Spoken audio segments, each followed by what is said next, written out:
Mindset and confidence to me is one of the most underlooked at side of where somebody can be fantastic in sales, can be fantastic in business. Momentum is absolutely something you should search for, build on, and grow from that. Today, we have Mimi Bland, who is a coach that helps people around mindset and so many other things.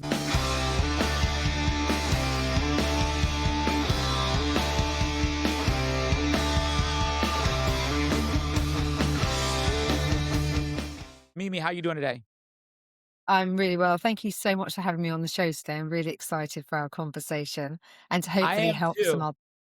My producer sent me over some of the notes and I was kind of reading over this and I was like, man, I'm excited. I'm excited to learn from Mimi. Mimi, first thing I want to start with.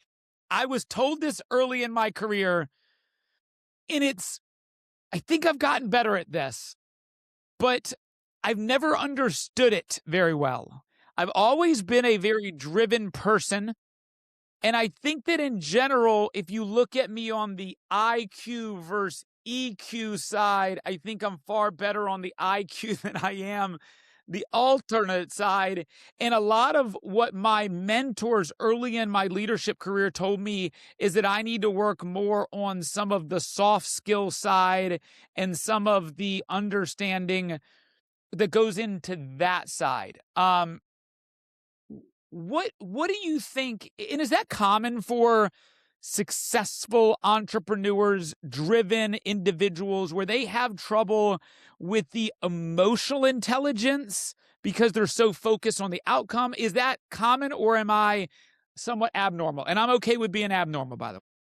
No, no, not at all. You're definitely not abnormal. I think it's a balance of everything, to be honest, because you can be very driven, and it depends what's driving you. So our emotions are our guidance system.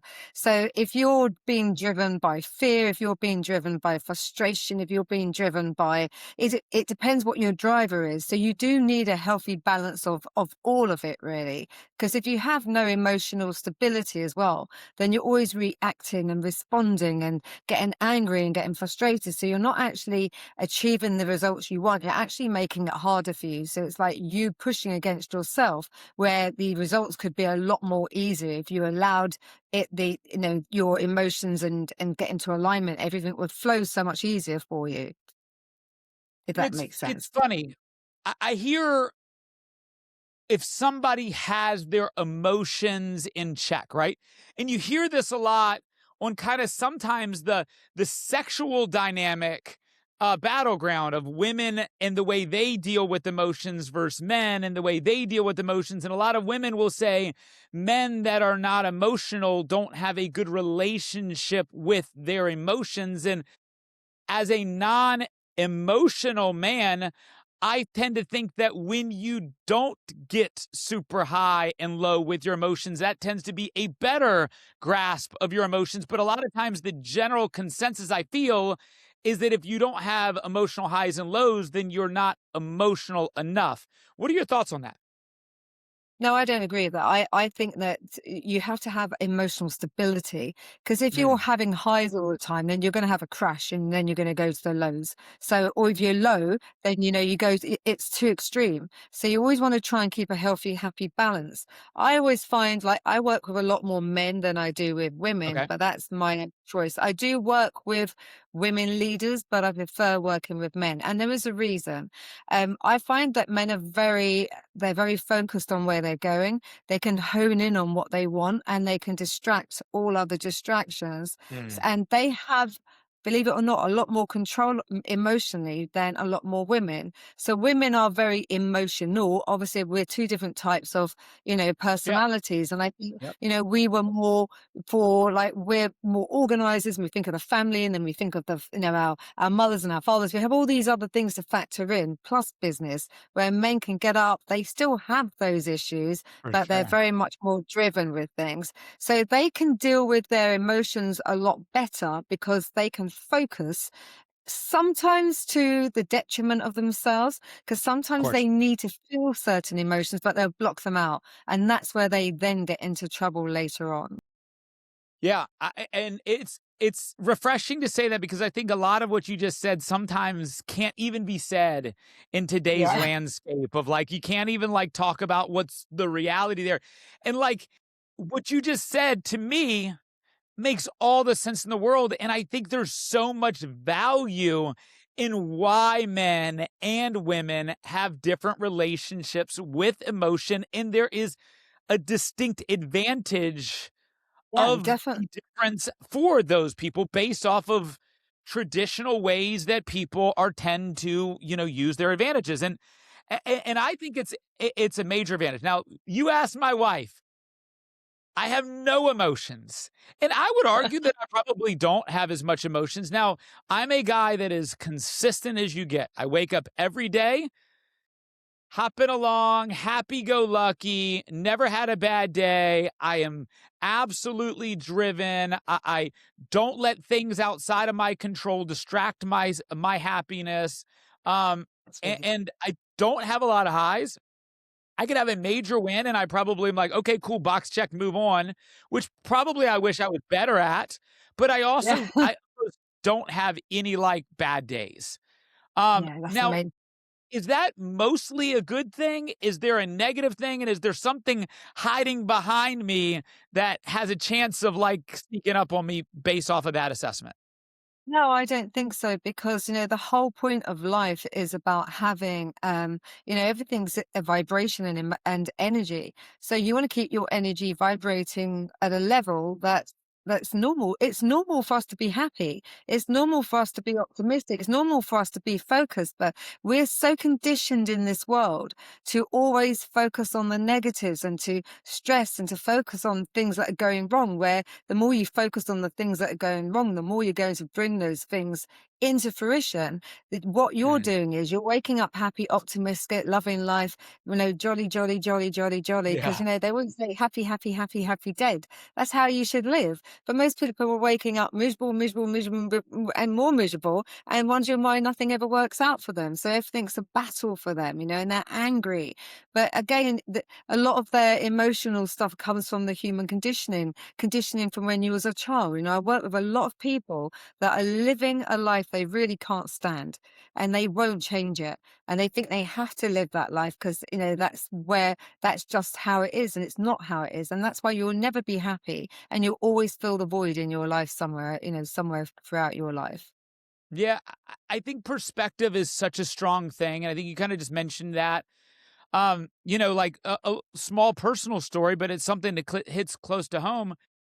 I'm dealing with conversations with my parents this week talking about my sister who's 3 years younger than me, who grew up in the exact same household, who has the exact opposite assessment of her life than what I just mentioned to you about my life. 3 years apart, same mother, same father, same parenting, same message, 3 years apart, completely dealt with the exact same life handed to them differently. Now, I'm not saying our life was the exact same because what got handed to me was 3 years before her. My parents divorcing when I was 7, she was 4.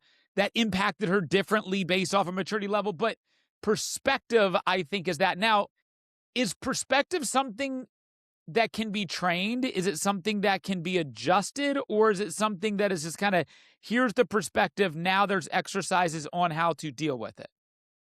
No, so for me, when I work with people, I really go down more of the spiritual route. I think, like, the problem with a lot of people is they haven't got the foundations. When you have the foundations of who you are, why you chose to come here, and the whole point of life, you'll see life completely different. So you won't see life through the eyes or perception of a victim. You'll understand that you actually chose to come here.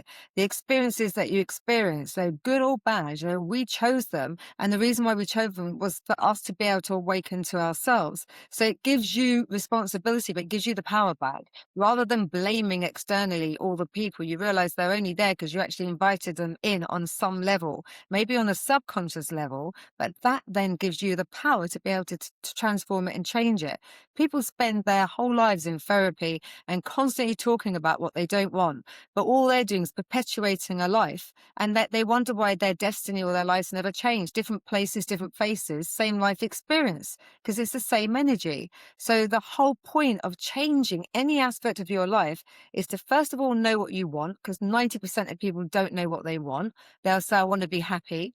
What does happiness mean to Yeah, you? yeah, Well, I want to be yeah. free. Well, you was born free, so you're constraining yourself. So get clarity, and then also take full responsibility, but understand that Right. you are the creator of your reality. You can change it in a nano inch. It's literally a belief is just an idea that you picked up from somebody else and you made it your own.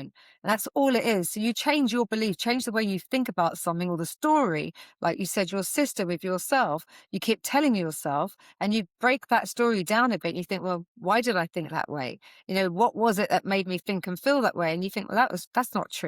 And it can change your whole perspective in a second. Doesn't take 30 Yeah. days, 90 days, can be instant.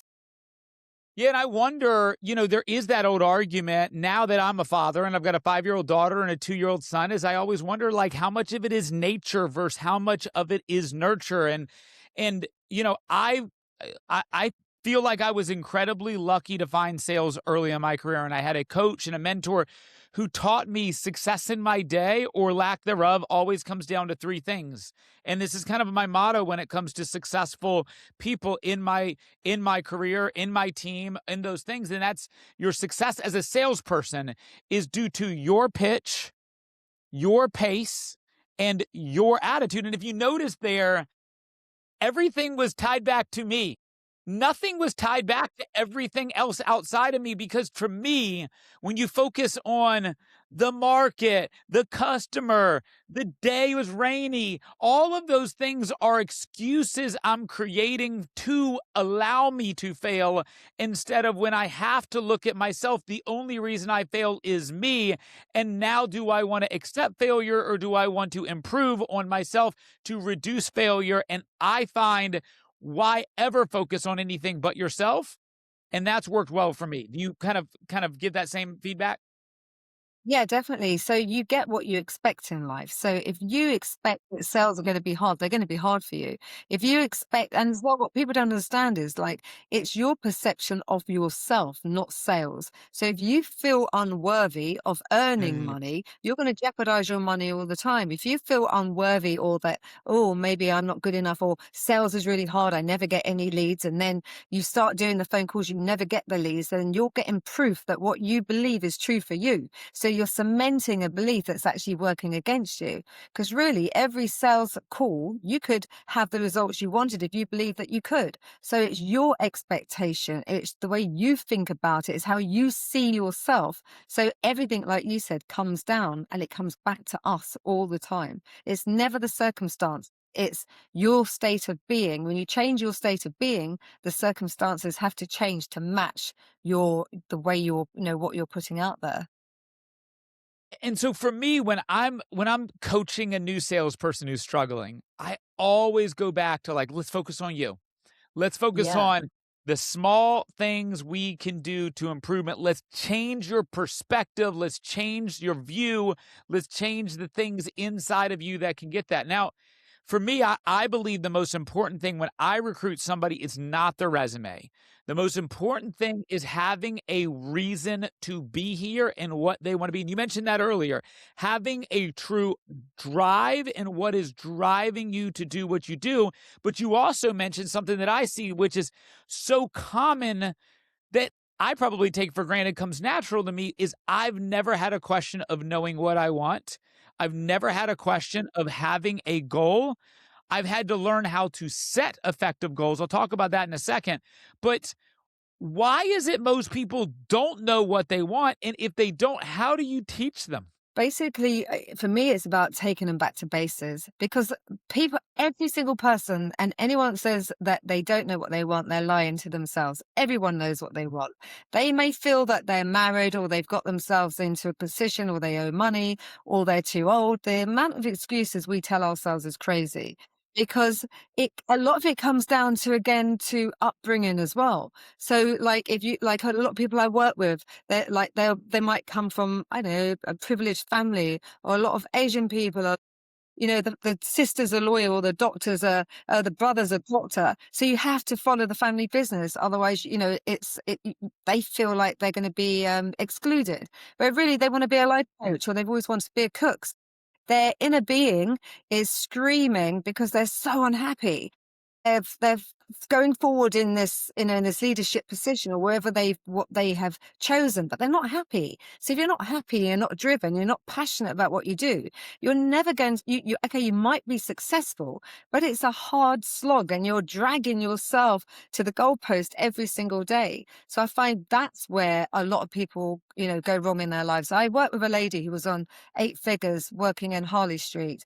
She absolutely hated what she was doing, but she was Mm. told by her parents that, to be successful, she had to have a house and everything else. She never wanted to get married. She didn't want children.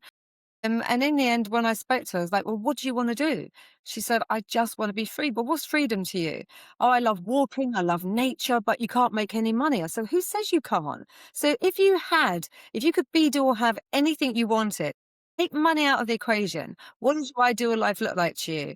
Oh, I'd be walking. I love dogs. She loved animals. I'd be walking. Anyway, in the end, she set up a dog walking company. Wow. Then she started a dog like little hotel, then got people working for her. She makes more money now than she was in the corporate, and she's the most happiest woman ever. So you can have anything. We block ourselves, and then we stop ourselves from attaining it because we think, oh, what would somebody say about us? Or, how does it look? We're always worrying about other people's perspective. I mean, it's so true. But one of the other things that, like, going through my head the whole time you're saying is, to me, I think it's a sickness how us people, and I'll just define people from the West, have this sickness more than people outside of the West. And I've been, over the past couple of years, luckily to be exposed to so many other cultures outside of here in America or out in Britain, where we're so focused on money. And Yeah. man, for people who haven't, look, by no means am I a rich man, okay? Um, but I've made enough money to understand what making money is. It's Yes. not a fulfilling thing in the grand scheme of things. You could put $1 million in my hand and it would not fulfill me as much as putting my daughter in my hands. Yeah, Like, 100%. I agree with and so, you. like, so often people chase what they think will make them happy instead of what actually will make them happy. But if you find out, to your point, take the money away, what will make you happy? When you find that, you will end up making money from that.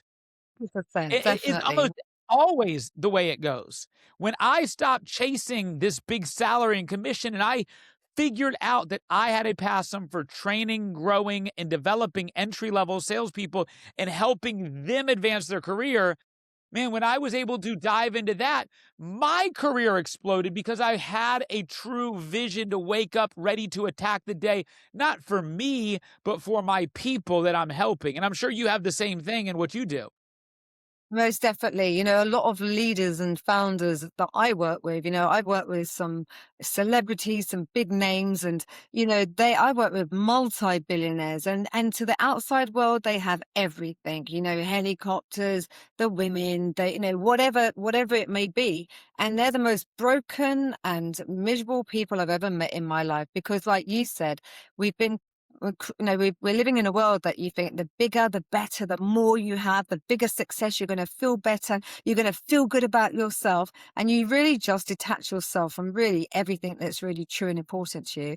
And you're right. When you start bringing it back to what can you do for others, because we are here to help one another. The more Sure. you do for another, the more it's like liquid fuel for yourself. You feel good, They feel good. You start expanding. The money starts coming to you, and you don't even care about the money because you're doing something you actually love and you're passionate about it. So everything changes then. Like you said, we are here to create anything we want to. Money's not the no, not the bad thing here. But when you chase money for the sake of chasing money because you have a void and you need it because you think other people will look up to you, or you'll have like people will give you admiration, and then you get all this money and you still don't get respect and admiration. So we're chasing everything for the wrong reasons, because everything you want is for the feeling it's going to give you. So give yourself that feeling first, and then everything you want will come to you. It's so true. And it actually had this exact thought today. Okay. I've had a really good couple of years in my business. I've been very lucky. But there's a part where I can leave my house, and there's a part of Dallas, Texas that I can go to, and I can like say, oh my gosh, the house, the cars, the this, the that. And it makes me feel like a nobody. And then I come back to my house and I'm like, oh, but Yeah. then I know people that look at the room I'm sitting in and they're like, Yeah. whoa, or the life I have. And they're like, whoa. And even though those people might be my North Star of success, I am other people's in that way. And it's just perspective. And it's just It is. about where you are and where you want to be and what you want to get out of it. But I could tell you, and everybody's heard this story, but I always try to remind people of this. Imagine you're on your deathbed and you're 93 years old and they say, Matt, you're about to give your last breath. Any final thoughts? Nobody's ever said, I wish I closed that extra deal. They say, I wish I would have spent more time with my wife. I wish I had a better I do. friend community.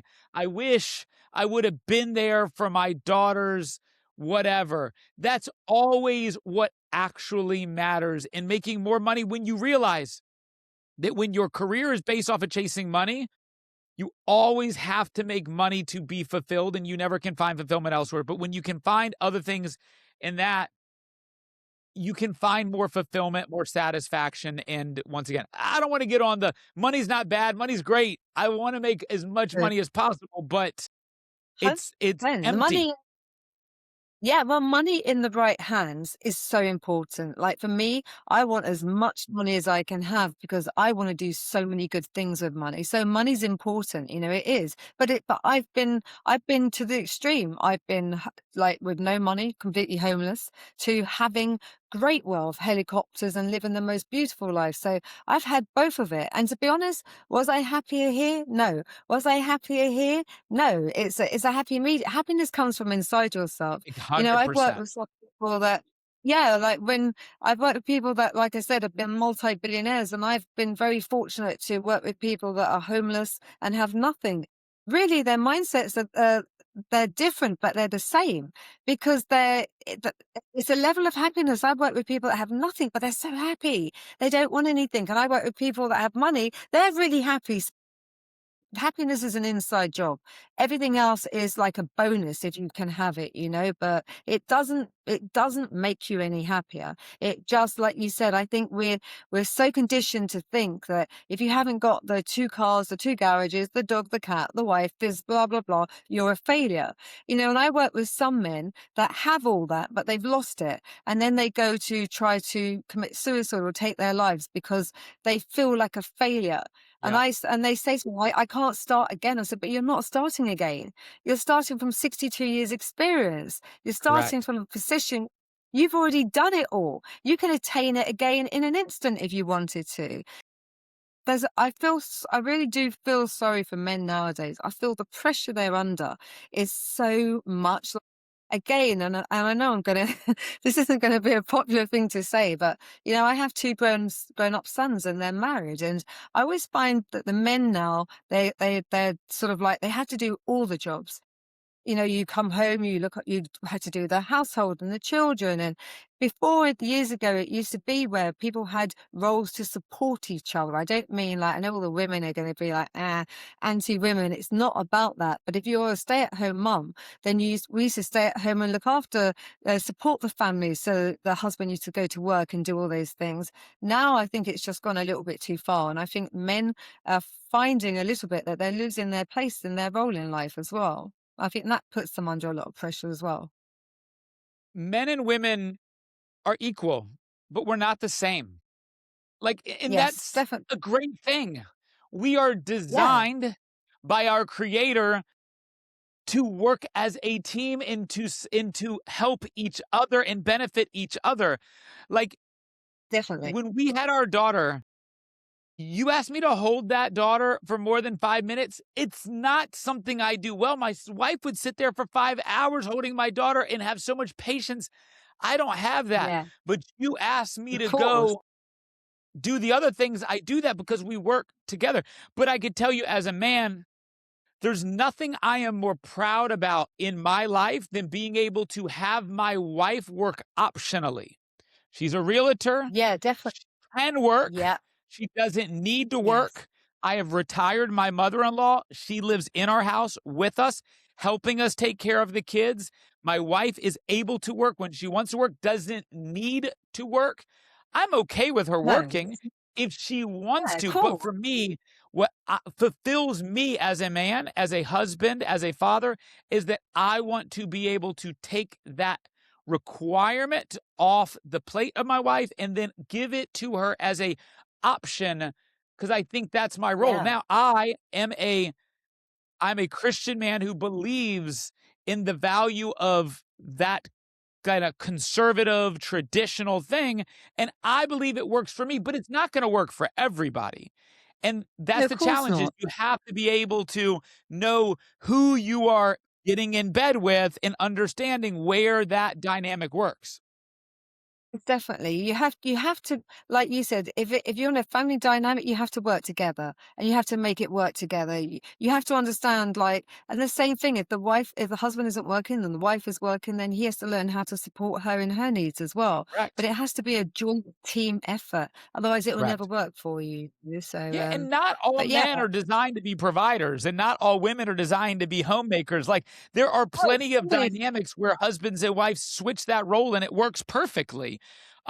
But it's 100%. just about I know tons of I was just gonna say, I know of a lot of men that have switched that role, and they love being at home. They love cooking and looking after the children, and the yeah, men and the women love putting the suits on and go to work, and it works for them and their family dynamics. There is no wrong and right. It's just what makes you happy, as you said at the end of the day. 100%. Now, you had mentioned earlier, you said a word, and so I'm gonna challenge you a little bit because I don't like this word is used, and you said spiritual. To me, spiritual means religious. Is that the same thing to you, or is there a difference?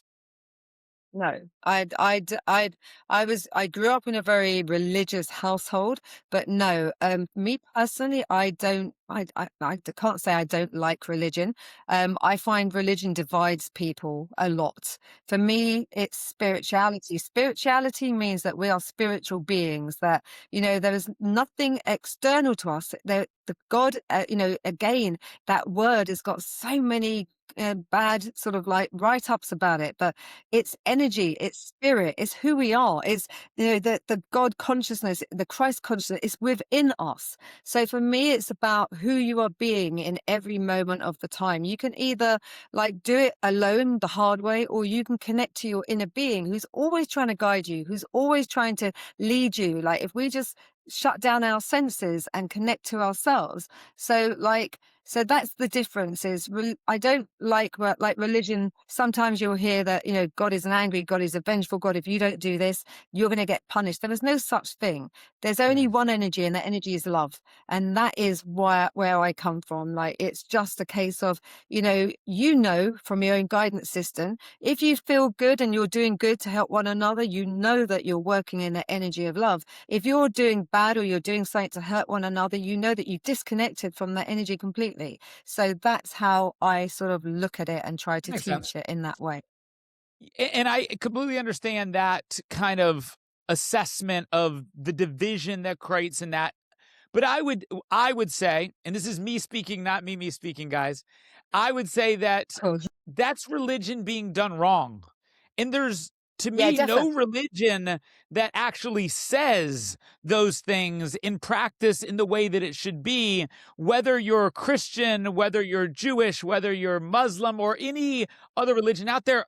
All of those religions preach love, and they preach togetherness, and they preach lack of judgment, and all those other things. They preach community. And why I double clicked on the religious side and the spiritual side is because, to me, I'm a firm believer that why I'm able to wake up without stress and with pure happiness and without the fear of what happens outside, without the anxiety and depression that is really challenging our society in today's world, is because I have a true belief that everything I have is not because of me. It's because something that was guided towards that plan. And so if I lose a major client, and I have, I Yeah, of don't course. worry, because I know that is part of the plan setting me up for the next part of my life plan, and I don't stress. Percent. Yeah, 100%, definitely. I completely agree with you. You know, like all of life, really, the whole of this mechanism of life is for God to know Himself. Every single thing is about us coming home to ourselves, to awaken to the divinity, to the love that we are. When you fix all aspects of yourself and you're only seeing the world through the eyes of God, source, love, there would be no crime, there would be no hatred, there would be no wars, there would be nothing, like you said, that you would know that you would always eternally guided and like for instance, for me, like some of my bleakest times in life where I was stripped of everything, I had nothing, I was always provided for. One door closed, another one opened. Like it was just automatic because I'm not here on my own. Like you said, there is a correct. higher power that's guiding us, and everything was leading me to my greatest unfoldment, my greatest good. But you have to have that faith, and you have to know Correct. that whatever's happening is happening for you, not to you, and that's the difference. Absolutely. And so, like, I see a lot of people take value in, and you were kind of talking about this, like the belief in what will happen, and that mindset of what you think ultimately will come true. And there's a lot of that, like The Secret, like I'm sure you've read the book or at least know of the book that kind of talks about that.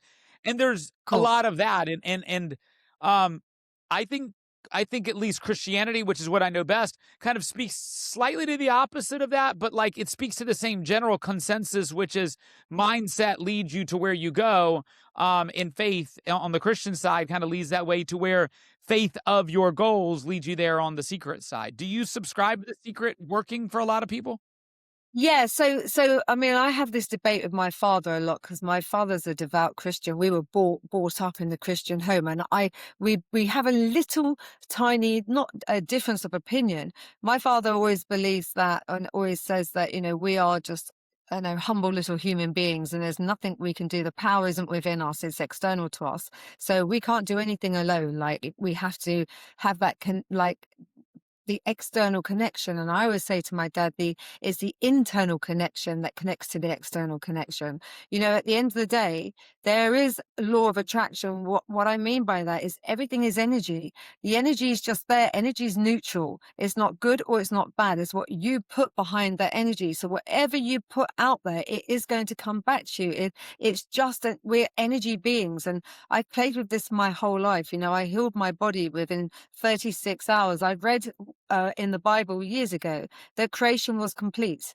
And when I actually really understood that creation is complete, the world is perfect, the creation is complete. We're not. We're the ones that have separated ourselves from the love, the uniqueness that is truly ours. And when we can stop dividing ourselves, when we can get into alignment with the things that we desire, they're there already. So we don't have to chase them. We just have to be. It's about your state of being. And like you said, waking up happy, being grateful, having appreciation in the morning for life itself. And life will give you more things to appreciate. I'll give everybody a tip, and I would love to get your idea on this as well. I require this of what I have a position in my company called a junior executive, and so when I see potential in somebody, I move them into a slightly separate box, and a part of that junior executive role is I require them to do this for 90 days. I could do that. I don't have an HR department, so I can kind of make people do things I want to do, right? And it's all for their own good. Every day they have to wait. They have to first they have to send me a list of their 30-day, 90-day, and 1-year goal from that point. And then for the next 90 days, they must follow this to a T every single day, and they must send it to me. And it's a thing that we'll do together. And so every morning they must go through their 4Gs. Their 4Gs means they write down 10 things they're grateful for. And we can't talk about like, I'm grateful for my dog. I'm grateful for my house. I'm grateful. Like it has to be, because you can't just repeat the same 10 things. You have to come up with 10 new things every single day. And I'll explain to you what happens when you do this. So 10 things you're grateful for. You need to write down your goals for the day that align with your goals in that 30-90 year. You need to have one thing of grace that you provide for, and then you have to do one thing that you are doing within your day to become great. And so that could be reading a book. It could be doing this. It could be whatever you might doing, like digesting a podcast, whatever it might be, right? And so you're doing those 4 things every single day. When you first start doing the grateful thing, easy. I'm Yeah. grateful for my wife. I'm grateful for my daughter. A week in, you're like, holy crap. You sit down every morning with your pen and paper and you're like, man, I'm sitting here for 45 minutes trying to be grateful. And so then the thing I tell everybody is stop waiting until the morning to have grateful perspective. I want you Yeah. to attack being grateful throughout the day. So it's a rainy day. I'm Yeah. grateful for the sunny days when it's warm and I can go outside and I can get sun. Cool. Make a mental note. That will be on your list tomorrow. Oh man, the guy just cut me off. I'm grateful for the stress-free drive homes when I can just play the tunes and do these things. It's as soon as you start thinking of 10 things every day to be grateful for, all of a sudden your relationship with your day Yeah. moves Complete. positive Yeah. instead of digesting it negative. So I Yeah. have them do Definitely. that for me for 90 days. And man, the perspective shift is amazing for them. Do you do Yeah. something similar or prescribe that to Yeah. people? Yeah, so I mean, my own routine every day, I'm very military in my routine. So from before I even wake up, I lie in bed, I meditate, I do my as you really become embodied in this work, you actually don't have to do the gratitude list. That you're doing all those things um to create a state of being where you can Yeah, just the get into pattern. that state. Yeah. Right. So, but every client that I have, I get them to do the same thing. I don't go down the gratitude list as much anymore because when you're grateful, you're more grateful for stuff that you've overcome or that you are.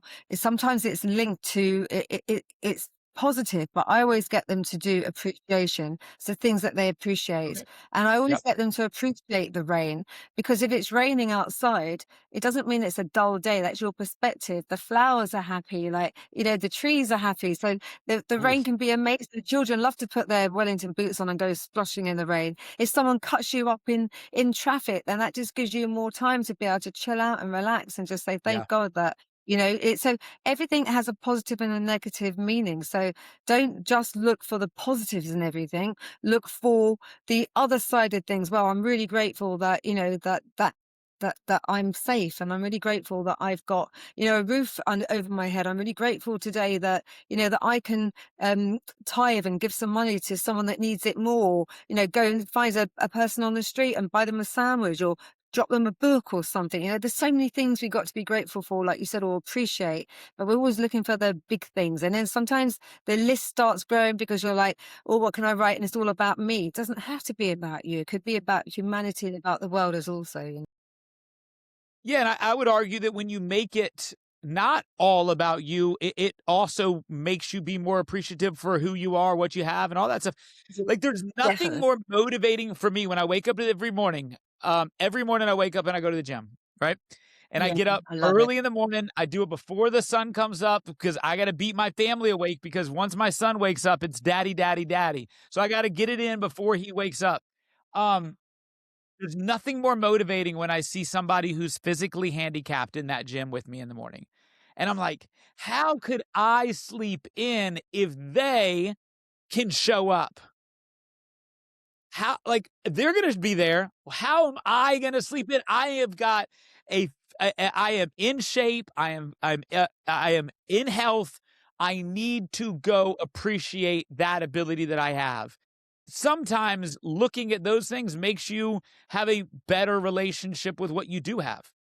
Yeah, and I think it's your identity as well. Like everything comes to your identity and how you see everything. So if you look at the gym and you think, oh God, like, it's 6:30, I've got to get up and go to that bloody gym, then it's not part of who you are. So for me, when I wake up, I do my meditations, I get up, I hit the shower, wash my teeth, get my gym stuff up. I'm lucky I've got a little gym at home and I go straight in the gym every single morning. Yeah. I run, I do my rowing machine, but I don't do it because I think, I do it because I love it. And when I'm there, I leave my brain and I'm just one with the void, with the universe. And that's my time where I completely zone out.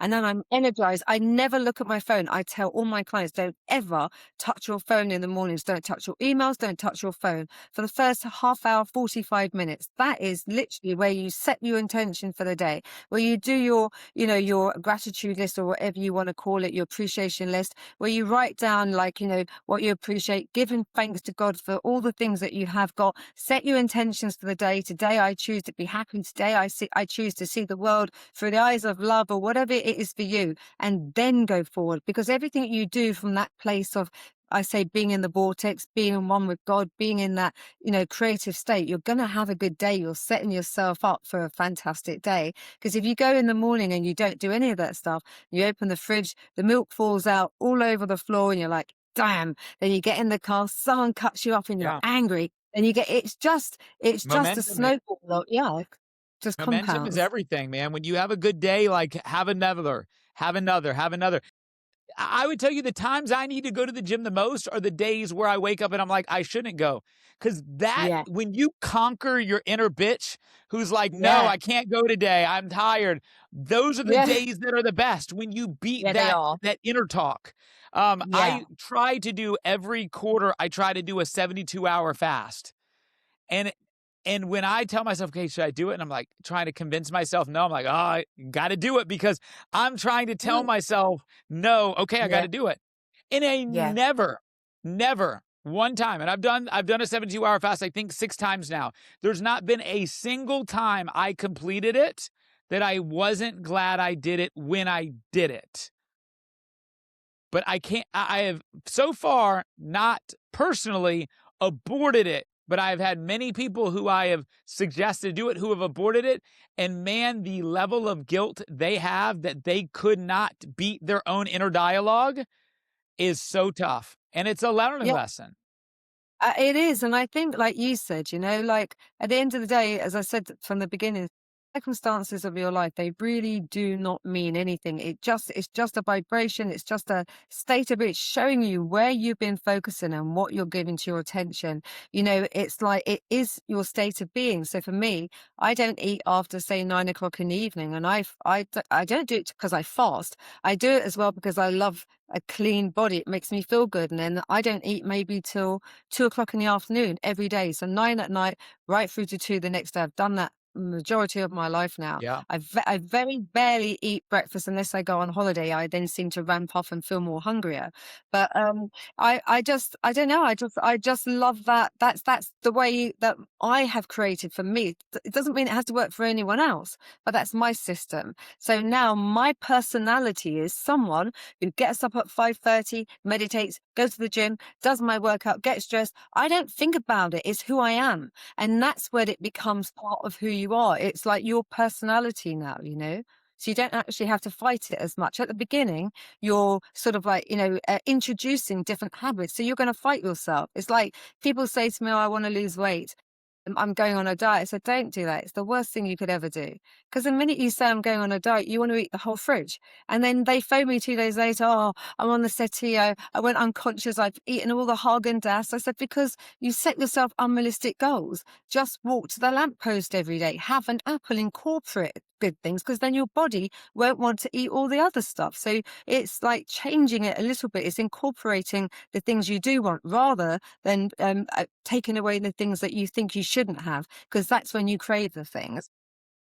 Yeah. I mean, it's tough. A lot of people struggle with those things. I've struggled with it. I've struggled with diet.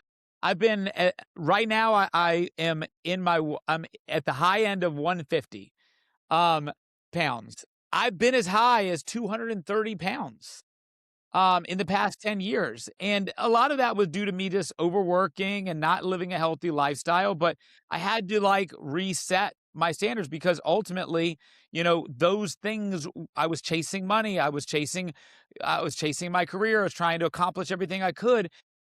But as soon as I took a step back, took an hour for myself, ate better, go to the gym, take care of myself, now all of a sudden my energy's through the roof and I could accomplish far more than when I was doing all of that time, not getting as much done in that sense. Maybe I want to get through this part here because I think it's important. Who's your ideal customer?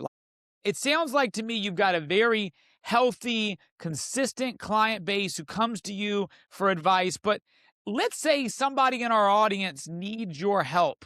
Who's the person that kind of fits the profile that you are most wanting to work with right now? Can work with anybody. Like I said, it's energy, it's mindset. Though everybody is, who I choose to prefer to work with. For me, I've always had a mission. So my mission is greater than what I do. My mission was always to hit the leaders of the world and the people that had more authority. Because like Jesus and his disciples, the people that you hit with the bigger numbers is going to be a trickle down effect so that it's going to reach more people. I really wanted to change the face of how, the whole structure of how we think and feel and what we've been programmed to believe. So I was hitting more the people more in power and people more in leadership.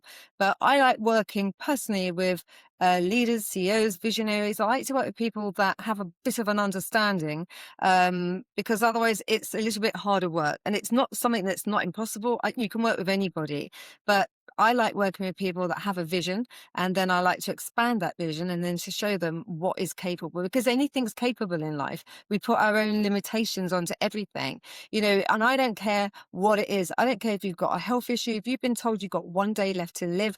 I don't care if you want to be the richest person in the world, or if you want to, whatever it is that you want to attain in life, or if you just want to find your purpose and your happiness, you can have anything. It's only ourselves that stop and block us from attaining anything. So I really want to get it out there and change that whole dynamics and that whole mindset of what we've been really forced to believe, because it's not true. And that's something that I think is really hindering people. Like, you have the ability to change, to transform any area of your life. And that if you make being happy and your goal, being happy and living a joyful life experience, everything else will filter in around it. Like you said, forget about everything that causes you stress and things that aren't working, because the more you take your eye off the things that aren't working, they will start flowing for you. But stress is the number one thing that breaks your body down, that makes you overeat, that makes you drink, that makes you do all these things because you're feeling stressed. Your whole system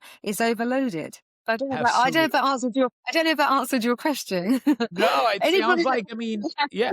that Yeah, so if you're a leader of the world and you wanna work with Mimi, reach out. She's gonna help us, all solve the world's, problems, and we're gonna have you talk with some of the world leaders that are in war right now, and I'm sure you'll be able to broker peace and resolution of all this stuff we they're, got going on in the they're world. they're Mimi, just little boys that are all fighting against each other, really. It's all ego based, unfortunately. it always is, unfortunately. It's money, power, and ego that is always getting in the way of that, and, I could talk to you for hours. Me You've too. been It's been awesome amazing. to talk with. I really appreciate you jumping on with us. I'll make sure that for anybody who's watching, I'll put all of your contact information inside of the bio so that if they want to reach out or get to know more, follow you for more inspiration, then they have a way to do so. Any final words, me, before we go?